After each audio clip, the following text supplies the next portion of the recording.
aqui também, tá? Boa noite a todas, a todos e a todos. É com imenso prazer que hoje vamos falar de um tema bem atual, um tema bem presente, principalmente na juventude periférica desse país. Vamos falar de Islã.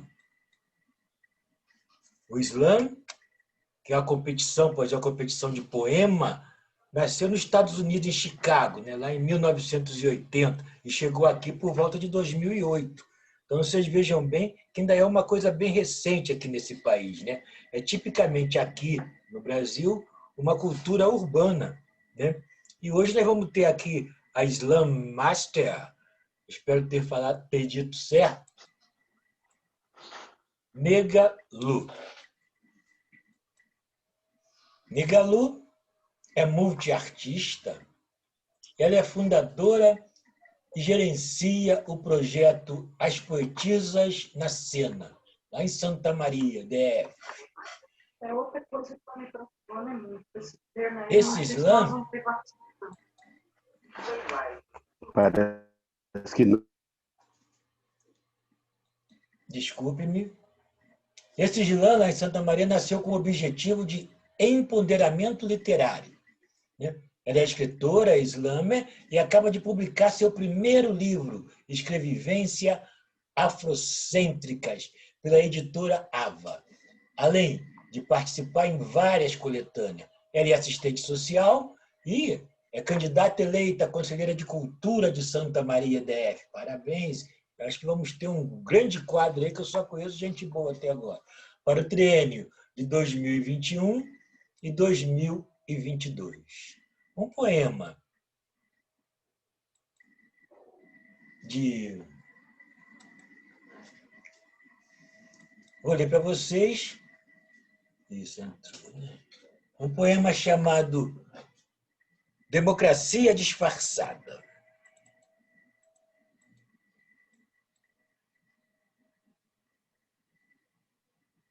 Democracia disfarçada. Artimanha, tramóia, trama. Quem tiver essa intenção, sai daqui, se lança. Vou rejeitar bem, mal olhado e vai ser reprovado. Está iluminado? Não, tá difícil de eu ler. Ah, melhorou. Porque está escura a foto. Você quer que eu leia aqui? Então lê. Agora eu consegui. Vou ler. Democracia disfarçada. Artimanha, tramóia, trama. Quem tiver essa intenção, sai daqui, se lança. Vou rejeitar, hein? Mal olhado vai ser reprovado. Está eliminado preconceito e inveja jogada. Utilizo a graça e a luz para cegar a escuridão. A cara fechada é para afastar mesmo. Quem tem visão analisa também o intento, não só o exposto. Hipocrisia é mato. Homofobia mata. Ignorância é fato. Seis se mata em nome de Deus. Seis mata em nome de Jesus. Bando de Bolsonaro. Mas o padrão e a normalidade depositados no imaginário social também matam, geram ideologia social. Disfarçado, o ódio projetado no bullying mata, a depressão mata. Como se erguer nessa mata de extermínio? Extermínio social, extermínio racial, político, cultural. Todo dia morro um pouco.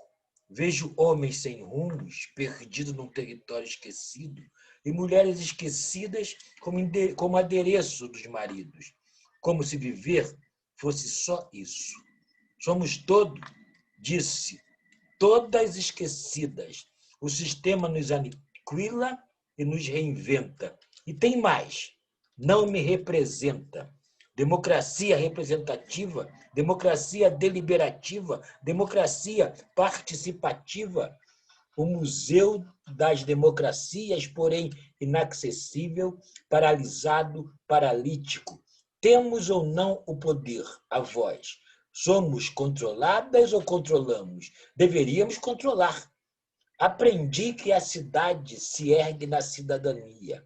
E, sendo indivíduo, como conseguir exercer a cidadania? Cidadania é mais que o direito de ter direitos. É a ocupação do território de torto a direito. Segundo Longman, 1977, a cidade evoca direito, mas é conformada pelo poder. Me diz, como exercer a liberdade sendo controlada pelo poder? A cidadania se disfarça quando a exclusão vira um processo relacional e cultural. Tipo, quando tiram a favela, regulando a diferença como condição de não inclusão, esquecendo que esse movimento é pura manifestação. A cara fechada da favela foi construída na construção de inserção, pelo resgate da minha possibilidade discursiva, pelo meu poder de fala, pelo meu poder legitimado e meu exercício democrático. Seu poema Democracia Disfarçada, de Negra Lu. Perdoe-me os tropeços, mas é muita palavra. E, Negra Lu, como é que surgiu o Islã na sua vida? E o que é o Islã? E como ele pode contribuir para esse empoderamento literário? E fale um pouquinho do Islã para a gente, que muita gente pode não conhecer o Islã. Boa noite, salve Nega Lu, licença para chegar, para pisar nesse espaço, licença aos mais velhos, às mais velhas. Bom, o Islã ele nasceu no Brasil com a Estrela d'Alva, né, lá em São Paulo, onde ela começou essa cultura de poesia falada. Ela percebeu que no Brasil é necessário com que a gente expresse a nossa voz e fale a partir das nossas vivências, né, experiências que são diversas. Então, começou-se esse Islã, Batalha de Poesia Falada em São Paulo. Em Brasília, a Lu, Memei desculpe te Bastos... interromper, mas se trata aqui de um documento, né, audiovisual. Tem um microfone aberto que está interferindo Aqui? no programa. Tá difícil ouvir a tua voz. Eu acho que é da Fátima, tem que fechar o microfone. Deixa eu dar um... Acho melhor todo mundo fechar o microfone, aí deixa só o meu aberto. Isso. Mas está fechado todo mundo. Eu dei um mute aqui. Está todo mundo fechado. Deve ser...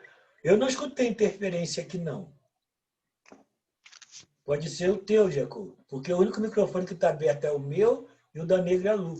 Ok? Aí fecha o seu, gente. Eu vou fechar o meu também. Tá. Ok, Negra. Então, posso continuar? Tudo bem?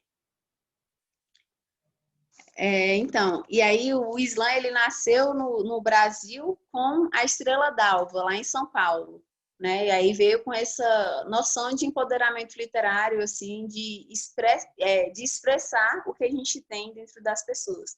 E no DF e em torno começou com a Memei Bastos, a ilustre presença islâmera aqui do DF, de Samambaia, né? Que é uma professora maravilhosa, letrada. E o meu contato com o Islã, ele se deu a partir de meu projeto de estágio, né, projeto de intervenção em serviço social, que foi feito na Unidade de Internação de Santa Maria, com menores infratores, no caso. E enquanto mulher preta e mulher periférica, eu já tinha uma ligação com essas crianças e adolescentes. Só que eu precisava de uma ligação ainda maior, e aí eu utilizei do rap. Então, eu comecei a participar de slams, assim, foi meio que espontâneo. E no meu primeiro slam, tinham 16 pessoas, eu era a única mulher, e ainda falei sobre poesia, sobre feminismo. Muitos homens apoiaram, mas ao mesmo tempo também criticaram essa ideia. E aí eu continuei seguindo com essa indignação de construir um espaço mais equânime, mais coletivo. E aí, passando por diversos slams, eu percebi que eu precisava também propor um espaço de acolhimento. E aí foi aí quando eu e a minha esposa, a gente decidiu fundar o coletivo As Poetias na Cena. E então, desde 2019, a gente vem com esse projeto, e aí o foco maior é empoderamento literário. Eu acredito que sem o estudo, sem o conhecimento, a gente pode chegar a vários lugares, né? Porque o conhecimento, eu acho que ele é muito único, e ele se apresenta de diversas formas, não só o científico, acadêmico, mas tem o conhecimento de vivência, que para mim é super importante. Então, eu acredito que esse empoderamento literário, ele vem através da coletividade, né? E, assim, tem muita coisa para me destrinchar. Eu não sei se eu posso começar com a minha fala ou se você quer fazer mais alguma pergunta, estou aqui à disposição.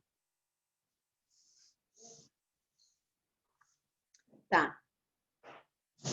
Eu vou continuar, então, falando sobre essa primeira poesia, né, que o Jorge recitou, sobre democracia disfarçada. Quando eu escrevi, eu pensei muito sobre esse espaço de fala que eu tenho enquanto mulher preta, enquanto mulher pansexual, enquanto mulher que namora uma outra mulher periférica e assistente social, onde a gente luta para sanar as desigualdades, só que acaba que a gente está num mar contraditório, né? E aí eu escrevi essa poesia pensando nesse sistema de exclusão que, infelizmente, nos cerca, né, enquanto minorias, e acaba que a gente planeja um ato político, planeja várias formas de desencadear uma maior revolução, principalmente feminista e feminista preta, e a gente se vê enclausurada numa burocracia e sem saber para onde correr, para onde ir, sem ter apoio ou sem ter um espaço abrangente de fala e também de prática para colocar os nossos posicionamentos. E aí foi aí que eu me vi trabalhando na política, trabalhando com movimento social, trabalhando com assistência social, com movimentos sociais diversos, só que eu me vi incapacitada de continuar por conta da burocracia e por conta do genocídio do sistema, né, que ele apresenta. Então, todas as minhas poesias são políticas e feministas e antirracistas. E eu acredito que a população preta, não só acredito, né, como é comprovado, é a que mais morre no Brasil.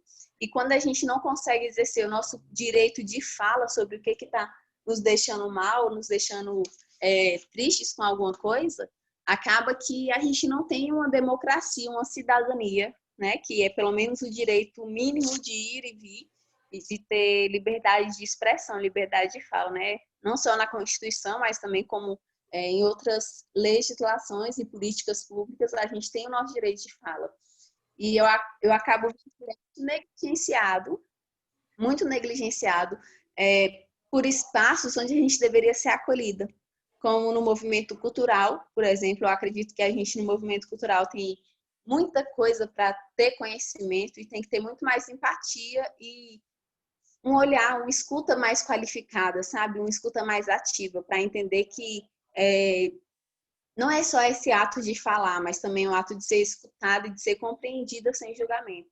E na cultura eu vejo que isso existe muito, na comunidade, no movimento preto existe muito, no movimento de mulheres existe muito. Eu acho que a gente tem que entender a nossa singularidade para intervir na coletividade. Bom, acho que é isso, né? Essa primeira pergunta. Eu estou aqui Perfeito, esperando. adorei. Fernando Freire.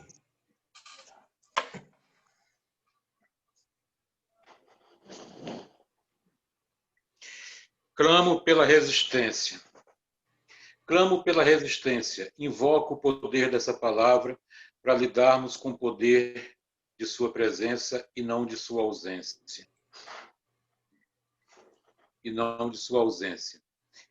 Nesse momento, o que vale é o discernimento para entender com inteligência as nuances que surgem nesses tempos. Narrativas polêmicas que abalam a estrutura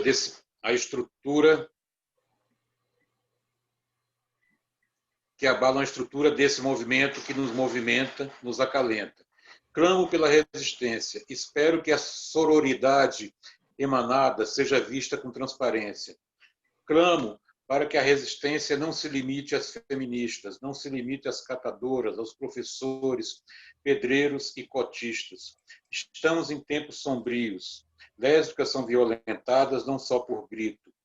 Agora é chute, soco, marcador de bicho. Quando vão se tocar? Não vejo a hora de isso tudo acabar. Clamo para que a resistência sempre floresça em meio às ruínas. Clamo pelo amor, quero trilhar meu caminho só com flor. Resistência e licença, que nesse caso é poética. Encontro nas linhas o remédio para a agonia. Me conecto e me esqueço. me encontro e me conheço. Nesses versos não tem cabresto, é daquele jeito, livre mesmo. Escrevo e reescrevo, clamo pela resistência. Negra Lu. Negra Lu, obrigado por ter aceitado o convite, bem-vinda. Seguinte, eu particularmente, né, como fã de rap, eu gosto muito, a começar, né, pelo próprio significado do rap, ritmo, arte, poesia. Estou aqui pensando no seguinte, a tua escrita tem muito a ver com a questão da luta, né, contra a dominação, né, contra a dominação. Ou seja, é quase como o Rage Against the Machine, você lutar contra a máquina, né? E a gente sabe que para lutar contra a máquina, a gente, como Ferrez, aquele escritor paulista, coloca, a principal arma do povo é a informação, né? E eu, como professor e como desde diretor de escola, eu estou lembrando aqui que uma época eu levei um grupo de rap, que você deve até conhecer, de Santa Maria, o Alex, da família Hip Hop, para fazer uma oficina na escola que eu era diretor. E na época eu lembrei, no início dos anos 2000, mais ou menos, e era uma iniciativa que não era muito comum. A minha pergunta para você é a seguinte, qual o papel, na tua opinião, que a escola pública poderia desempenhar no tocante ao trabalho com a poesia, com o Islã, com a criação de uma consciência mais crítica junto à juventude? Ou seja, qual o papel, aumentando a abrangência da pergunta, qual o papel que a escola pública poderia desenvolver no tocante à cultura para a população mais popular, para o povo? Salve, Fernando, boa noite. Então, eu vou falar inicialmente da poesia, né, sobre o que isso significa também vindo com a escola pública, com a educação, e aí vou destrinchando. Essa poesia Clamo pela Resistência, ela veio num momento onde que eu estava cercada por muitas pessoas do movimento artístico e cultural, só que eu me via ao mesmo tempo saturada dessa educação que é travestida de um ego, de uma crítica e de apenas individualização do sujeito, e não tipo na coletividade. Eu acredito que tudo é na coletividade, né? A gente luta pela essa coletividade. E assim, a gente clama pela resistência todos os dias, principalmente na educação. A educação, ela é um direito, né, previsto e pautado na Constituição Federal como um direito público, universal e gratuito, onde a gente deve ter acesso a várias formas de educação, informação e conhecimento. Eu acredito que o nosso poder de fala, ele é pelo menos o mínimo, e ele tem assim que ser respeitado, principalmente enquanto criança, que já é um ser de autonomia e já é um ser que destrincha muitas coisas pertinentes à vida. Eu venho trazendo como citação um projeto chamado REP, da Unidade de Internação de Santa Maria, ministrado pelo professor Francisco Celso, onde REP significa responsabilização, autonomia e protagonismo. Ele utiliza do rap, da música, da influência hip hop, para trazer responsabilização, autonomia e protagonismo para essas adolescentes e crianças que estão dentro da unidade de internação, entendendo os seus erros, o que cometeram, como que eles podem ter autonomia dentro do sistema e como que eles podem ter protagonismo, podem ser protagonistas da sua própria história.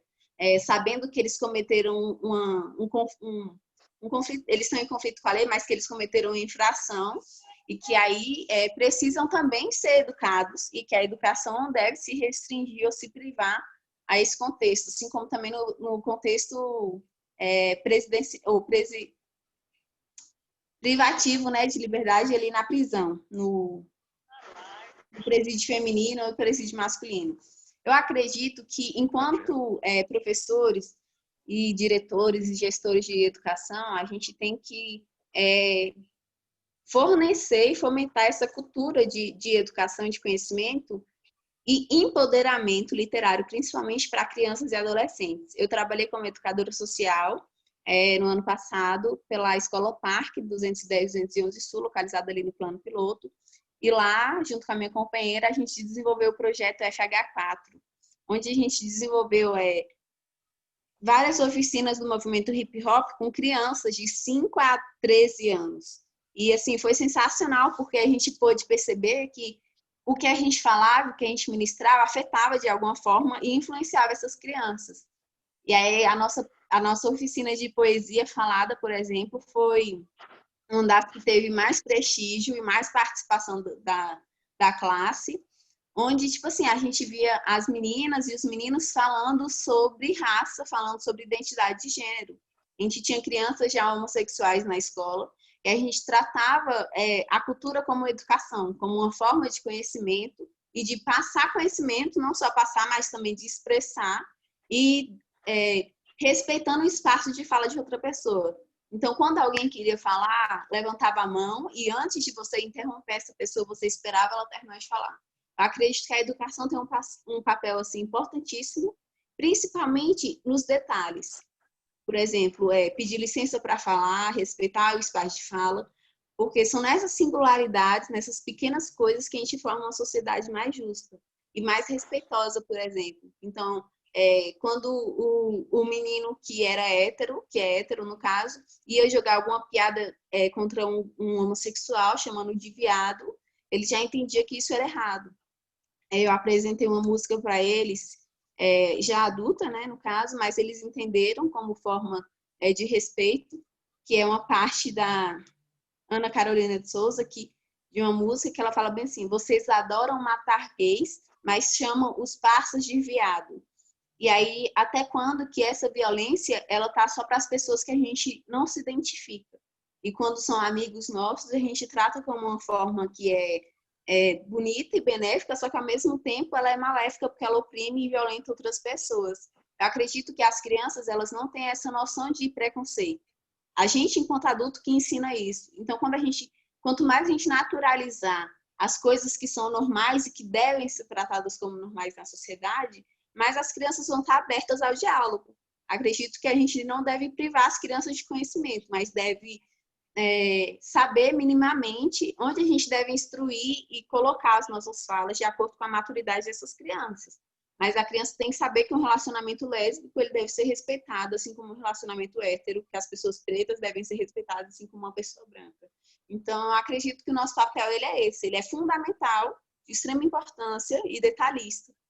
Porque aí a gente, sim, abrange coisas muito maiores, né? Quando a gente já está com um conceito, com valores formados. Acredito que é isso. Obrigado. Maravilha, maravilha.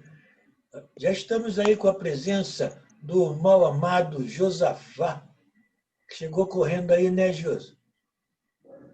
Tem? Liga o som, Josa. Ok, Josafá. Está em condição de fazer a pergunta? Já descansou? Não descansar não, mas já tinha todo um preparo antes, então imagina, ficar 2 horas e 40 minutos no trânsito, mas enfim, estou vivo e consegui chegar em casa. Então... E quero agradecer aqui a presença da Nega Lu nesse momento e todos os demais. Estou pronto, meu irmão. Diga lá. É contigo. Então vamos lá. Folha, papel ou tesoura? Decide entre ser livre e ficar numa bolha. Decide se cabe ou não. Essa boa moça decide sair ou ficar. Se conter ou explanar. Decide com quem vai voar. Nega Lu, imagino que esse escritozinho é seu, né? Ela está me ouvindo? Não, estar. né? Deve estar. Estou ouvindo. Eu não entendi o que você falou. Você acha que é esse escrito o quê? Não, o que eu estou falando é porque eu fiquei fascinado com esse poema e acabei encontrando ele em sua página, né? E eu estou te perguntando, ele é seu, não é isso? Isso. Qual é o nome do poema? Acho que é Aprendiz de Não Professora, tem foi esse que nome. eu falei? Eu peguei somente esse escrito, vou repetir. Folha, papel ou tesoura. Decide entre ser livre e ficar numa bolha. Decide se Sim, cabe ou não. Nossa, decide sair ou ficar. Se conter ou explanar. Decide com quem vai voar. Esse poema foi escrito por você dia 17 de março de 2019. E aí eu te pergunto, sabemos bem que a poesia, dentro do que você descreve,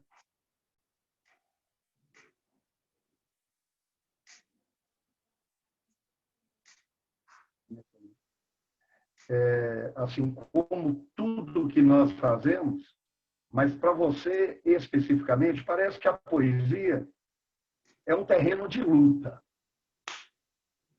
Então eu te pergunto, a sua poesia, antes de mais nada, ela é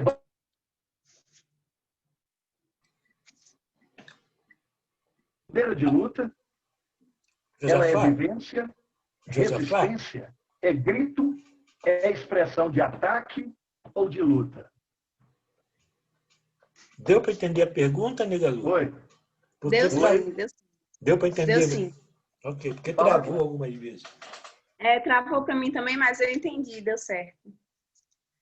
Então, a minha poesia ela é um sinônimo de resistência, de luta e de dor. Todas as vivências que eu coloco nessas poesias são para desafogar as mágoas, os sentimentos, as alegrias que eu tenho dentro do peito, né? Eu acredito que, enquanto pessoas, somos um universo, assim, tipo, eu aprendi uma frase, cada universo é um mundo e cada mundo é diferente, e cada diferença é uma cabeça.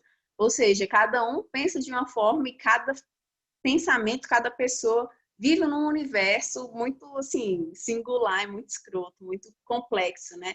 E é muito louco isso, porque eu acredito que essa poesia, ela vem para libertar a gente. Eu conversei com uma amiga minha hoje sobre um bloqueio de arte que eu vinha sentindo ultimamente, sobre me expressar, sobre como me comunicar através da arte e como expor os meus sentimentos, os meus anseios, as minhas alegrias através da escrita. E que a gente está vivendo em 2020 num mundo assim que foi afetado pandemicamente, né, assim, mundialmente, por essa pandemia do coronavírus. E muitas vezes muitas pessoas se viram, tipo assim, à beira do precipício, né? E aí a escrita, ela vem para confortar, só que ela também vem para tirar os monstros que a gente tem dentro da gente. Eu assisti um filme que eu acho que ele serve como referência, High House, tem no Netflix. Se eu não me engano, a tradução é As Coisas que Ficaram para Trás, As Coisas que Deixei para Trás. Se trata de um casal senegalês que vivia em meio à guerra entre dois países africanos, foi para a Europa, para Londres, e aí o cara negro ele queria abandonar as raízes e a mulher negra queria manter essas raízes, porque ela acredita que tudo tem que ser trabalhado. E esse filme ele se trata muito sobre as nossas memórias, né? Tanto ancestrais quanto dessa vida, sobre o que a gente vivencia e o que a gente quer esquecer. Só que a gente tem que tratar as nossas memórias, tratar as nossas dores. E eu acredito que assim, tanto nesse filme como na minha escrita, tudo vem para ser tratado. Tudo a gente não tem que deixar debaixo do tapete. Se a gente não tratar esse sentimento, ele vai continuar amortecendo e imortalizando a gente. Então, eu acredito que a poesia ela vem como uma forma de limpar, sabe, a nossa áurea, a nossa alma, e limpar também todas as vivências que foram desgastantes para a gente. Acho que as nossas vivências elas não se tratam somente de alegrias, né? Mas que a gente também tem que reconhecer quando a dor ela vem para aliviar. E tipo, a escrita para mim ela é mais do que escrita, né? Como mera escrita, ela vem para um lado que eu vou me aprofundar, me conectar, me esquecer, me despir para depois eu conseguir de fato, ter uma maturação da ideia que eu estou sentindo, para entender realmente o que eu estou sentindo com aquilo. E aí conseguir expor e conseguir, de alguma forma, me acalmar esse mar que existe em mim. Eu acredito que é isso, assim.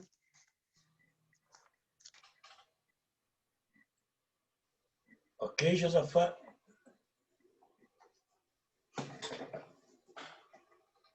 Ok. Nilelu, gostaria de escutar um poema seu por você.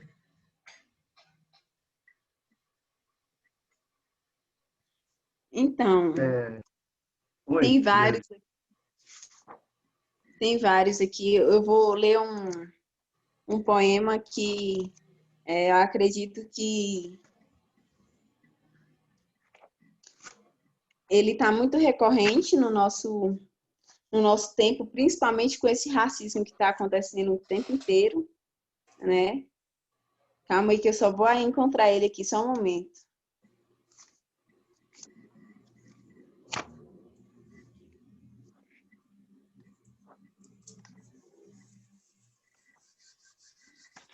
O nome dessa poesia é Escola Sem Meia.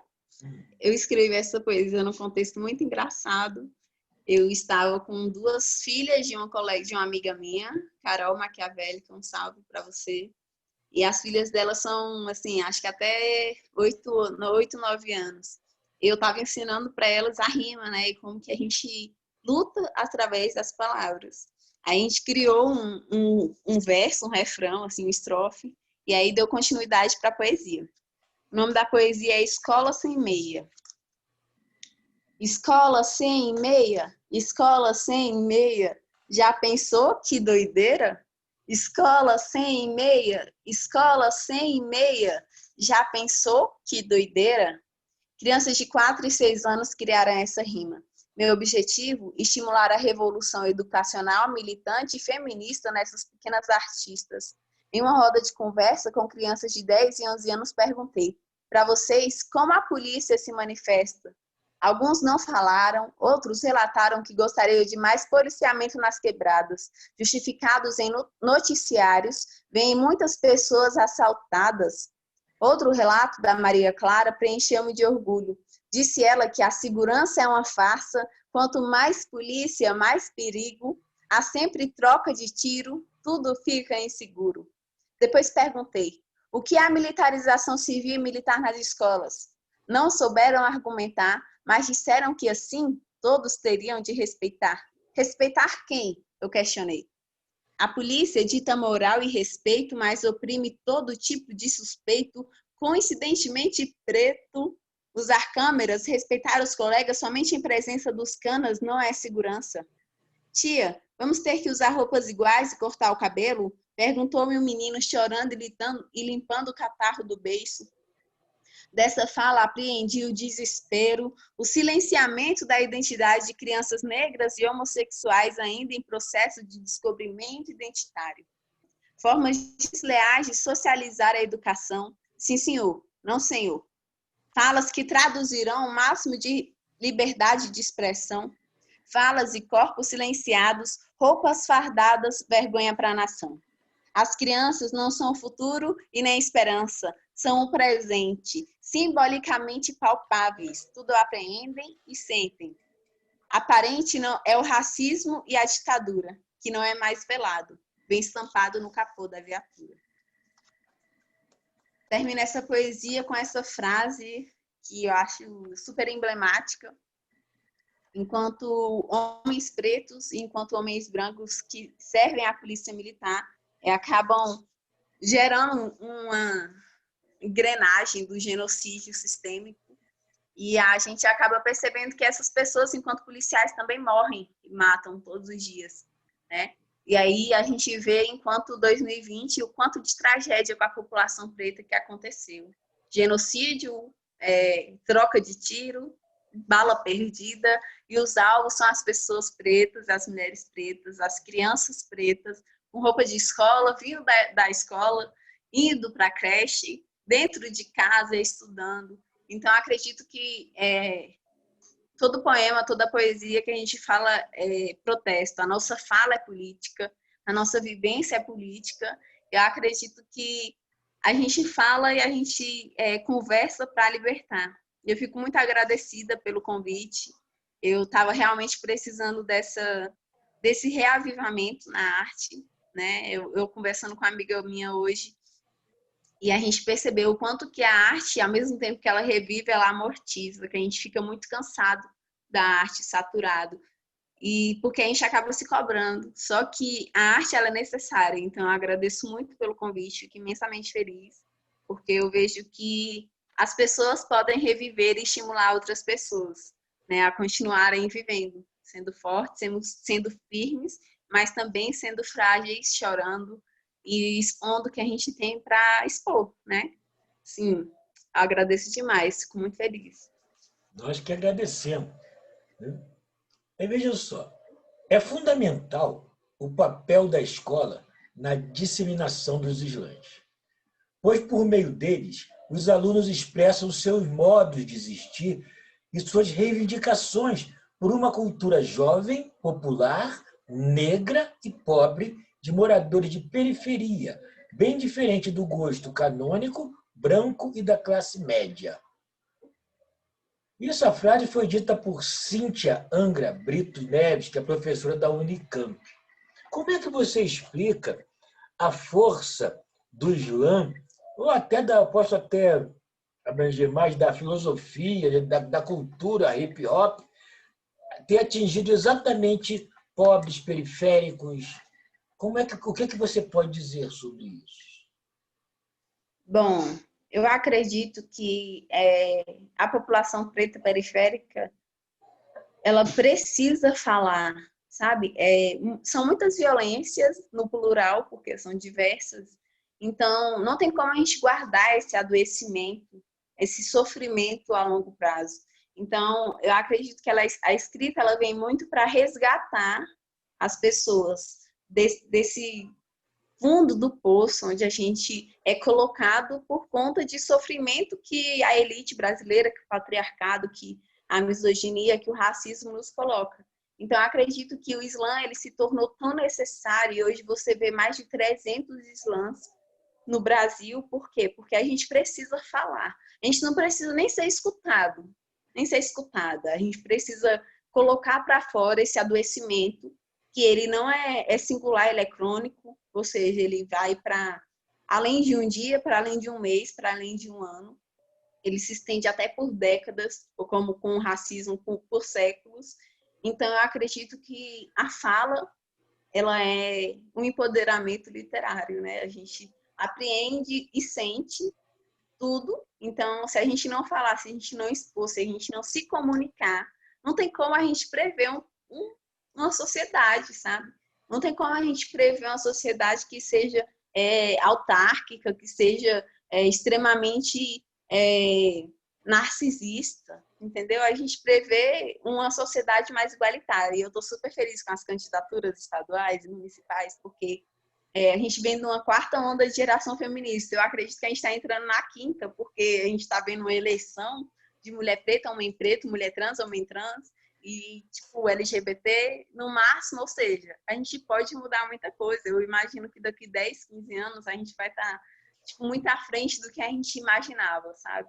Então eu fico muito feliz com essa conquista, e eu só tenho a agradecer todas as nossas ancestrais que lutaram para que a gente hoje tivesse um poder de fala, um direito ao voto, direito político, civil, humano, e que a gente tenha pelo menos cacique o suficiente para a gente ser gestora e presidente do Brasil, como aconteceu com a Dilma, né? Foi a primeira presidente eleita. Então, eu acho que tudo é muito simbólico e tudo cresce. Ou seja, a gente pensa que escrevendo uma poesia hoje vai ser só isso, mas não, eu publiquei um livro com a minha poesia, né? Então, acredito que tudo nos leva a crescer e a só acrescentar. Eu acho também que a representatividade, não só do povo preto, como também do povo preto e feminino, principalmente, é uma luta e uma vitória muito grande. Uma luta que vem desde o século passado, né? É uma luta que pós-abolição, basicamente, não desprezando a luta daqueles que foram escravizados, né? E Estamos caminhando a passo lento ainda, né? Mas qualquer passozinho é uma grande luz, né? Fernando Freire.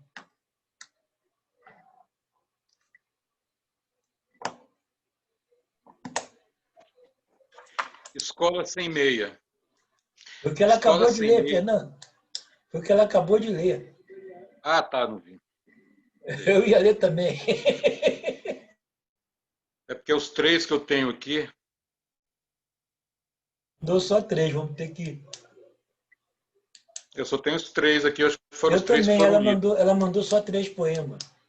Então manda um você aí, Negalu.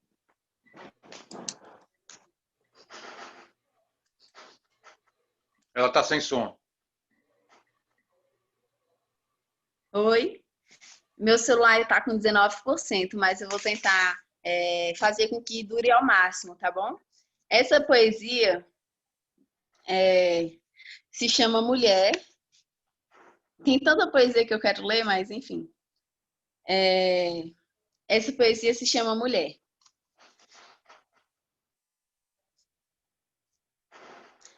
Na verdade, eu não vou ler ela, não. Eu vou ler uma poesia chamada Extremismo. Acho essa poesia muito marcante na minha vida por conta da objetificação e objetalização que as mulheres pretas vivenciam. Extremismo.